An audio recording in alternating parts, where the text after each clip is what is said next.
आपका सही था कि जात पात फैला रहे हैं। हम लोगों की पूरी कोशिश है कि जात पात फैले। अगर जात पात फैलेगा तभी उन सभी लोगों को न्याय मिलेगा जिनके साथ सदियों से जो है अन्याय हुआ है। हजारों साल का इतिहास है कि जिस देश में हम रहते हैं वहाँ की व्यवस्था जातीय व्यवस्था रही है और जाति के आधार पर वहाँ उत्पीड़न और शोषण हुआ है।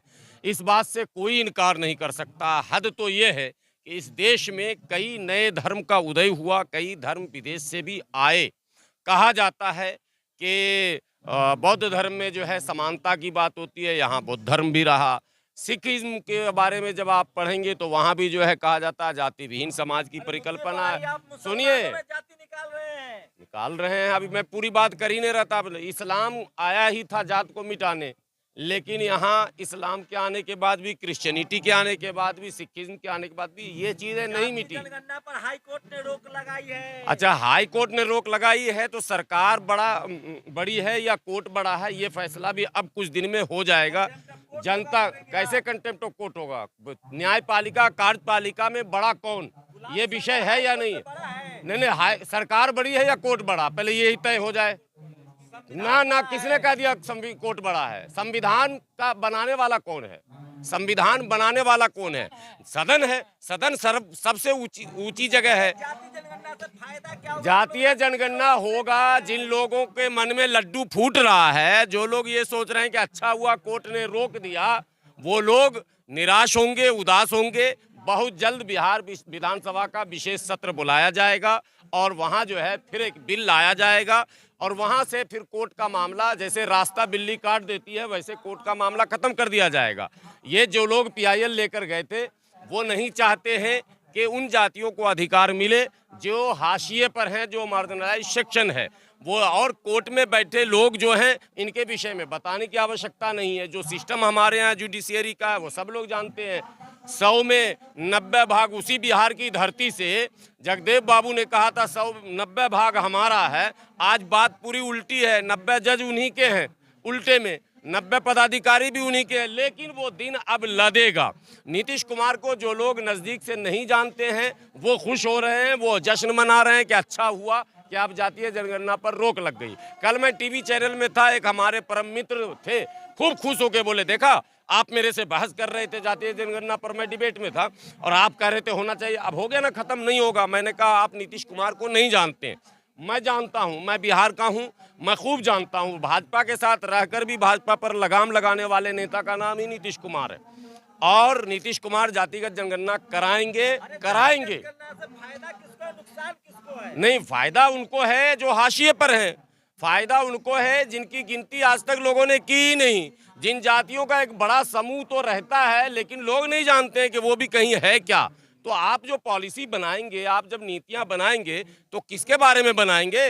अब तक तो अच्छा, आपको प्रधानमंत्री बना दें जातिवाद नहीं फैलेगा, आपको मुख्यमंत्री बना दें जातिवाद नहीं फैलेगा, आपको डीएम एसपी बना दें, सचिव बना दें, आपको जज बना दें, आपको मालिक बना दें, कोई जातिवाद नहीं फैलेगा। और आपको हम बोले पाए लागू मालिक, तब भी जातिवाद नहीं फैलेगा। और हम कुर्सी पर बैठ जाएंगे, हमको जूते मार के आप उठा देंगे और हम कहेंगे नहीं ये मानवता के खिलाफ है, इंसानियत के खिलाफ है, हमें बराबरी का हक दो, तो ये जातिवाद फैलाना हो गया। कौन करेगा? मजदूरी कौन करेगा? सब एसपी डीएम बनेगा, मेरिट है। साहब कांशीराम ने जो कहा था, काश के साहब कांशीराम आज जीवित होते तो वो चीज पूरा हो जाता और वो होगा। खेती कौन करेगा? कहाँ लिखा हुआ है? संविधान में लिखा है कि खेती जो है वो दलित ही करेगा, पिछड़ा ही करेगा। कौन, कहाँ पर लिखा हुआ भाई? हैं वर्ण व्यवस्था, फिर वही आ गए ना वहीं। आप वर्ण व्यवस्था में हम भारत संविधान से चलेगा कि मनुस्मृति से चलेगा? आप वर्ण साधु संत कह रहे हैं, इसीलिए ना पाए लागू पंडित जी खड़े रहते थे ना। हमारे माँ बाप, हमारे जो पूर्वज थे, उनकी हिम्मत, चप्पल पहनकर जूता पहनकर चलने की हिम्मत नहीं होती थी ना गली कूचे में। अब यही तो कलेजे पे सांप लौट रहा कि जातिगत जनगणना होगा, सबको पता चल जाएगा, जिसकी जितनी संख्या भारी उसकी उतनी हिस्सेदारी का नारा लगने लगेगा, लोग अपना अधिकार मांगने लगेंगे, लोग सड़कों पर उतरने लगेंगे और इसी को लोग कह रहे हैं अराजकता फैल जाएगा। अरे भाई क्यों अराजकता फैलेगा? जब इंसाफ दोगे, जब न्याय दोगे, जब अधिकार दोगे तो अराजकता कहाँ से आएगा? तुम जब उसके हक को दबाकर रखोगे तो अराजकता तो आएगा ही। किसी का अधिकार, शंभू जी आप ऐसा सवाल करते हैं, कौन लोग?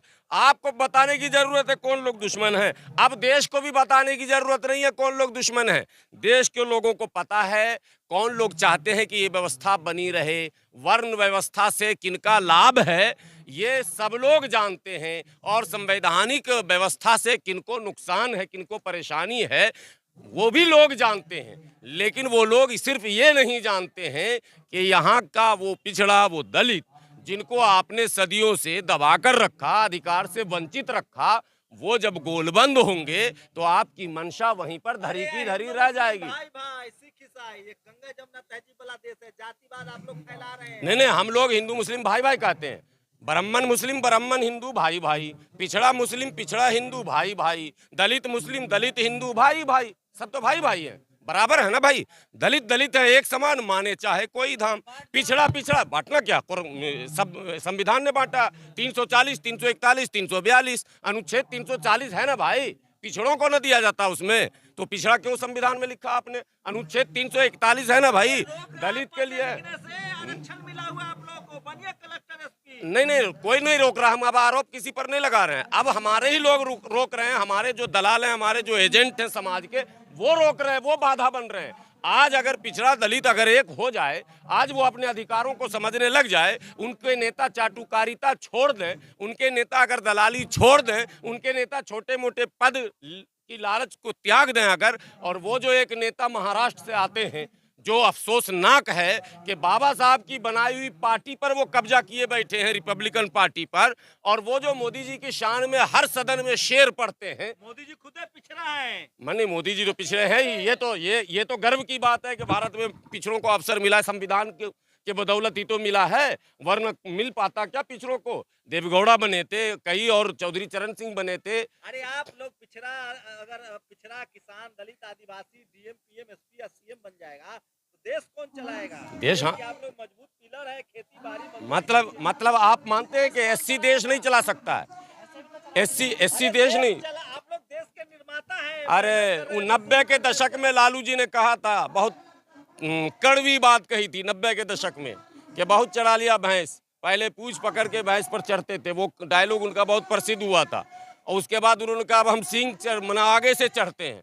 एक बार उन्होंने ये भी कहा था कि हम वो जमाना लद गया, बनियान ऊपर पहन के कुर्ता के आए थे मंच पर, और बोले कि नीचे वाला ऊपर आ गया, ऊपर वाला नीचे आया। तो जो सामाजिक न्याय की क्रांति मंडल आयोग के लागू होने के बाद 90 के दशक में आया, उसका असर ये है कि उत्तर प्रदेश में वो दिन है और आज का दिन है, पहली बार योगी जी आए हैं।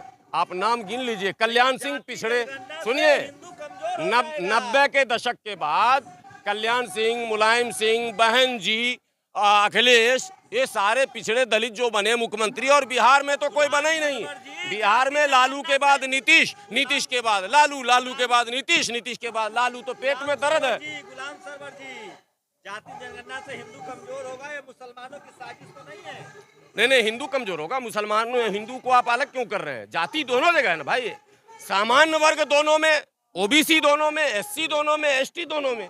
एसटी से हमारे सांसद हैं लक्षद्वीप से मुसलमान, तो जब आदिवासी मुसलमान है, जब दलित मुसलमान है, जब पिछड़ा मुसलमान, आपको पता है ओबीसी कोटे में जो आरक्षण है तो मुसलमान को भी है। जनरल कोटे में जो अभी मोदी जी ने ईडब्ल्यूएस दिया है, तो कोर्ट ने रोक लगा दिया है। अब वो क्या रास्ता है, विधानसभा का सत्र बुलाया जाएगा, उस पर कानून बनाया जाएगा, और कानून बनाकर फिर से उस पर अमल किया जाएगा। इसलिए कोई घबराने की जरूरत नहीं है, खुशियों की लहर दौड़ रही है। कोई बात नहीं है, कोई बात नहीं है। चंद लम्हों की खुशी अगर किसी को मिली है तो वो मुबारक हो, लेकिन इब्तिदाए इश्क में रोता है क्या, आगे आगे देखिए होता है क्या।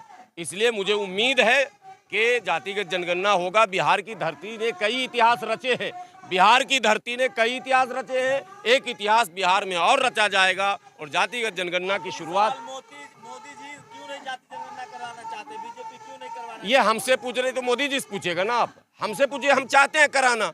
अब कहते हैं मोदी जी क्यों नहीं चाहते, तो वो तो मोदी जी जवाब देंगे क्यों नहीं चाहते। नहीं, हमें ये लगता है कि वो जिस दल में है उस दल की पॉलिसी इसके खिलाफ है, वो दल के लोग नहीं चाहते कि जातिगत जनगणना हो। और सुनिए कड़वा सच, कांग्रेस भी नहीं चाहती जातिगत जनगणना हो, क्योंकि अब राहुल गांधी तो नए कांग्रेस के अध्यक्ष नेता हैं, जो कांग्रेस का नेचर है वो इसके अगेंस्ट है, तो कांग्रेस भी नहीं चाहती। ईवीएम के खिलाफ बहुत सारी बातें आपने सुनी होंगी। ईवीएम बैन करने की बातें आपने कई नेताओं से सुनी होंगी। कभी कांग्रेस के नेता से सुना है क्या? कहीं ना कहीं इनडायरेक्टली कांग्रेस और भारतीय जनता पार्टी का नैतिक समानता है कहीं ना कहीं। अब कुछ वोट की मजबूरी है तो वोट की मजबूरी में वो बजरंग दल को बैन भी करना चले जाते हैं। ये वोट की उनकी मजबूरी है, तुष्टीकरण है ये।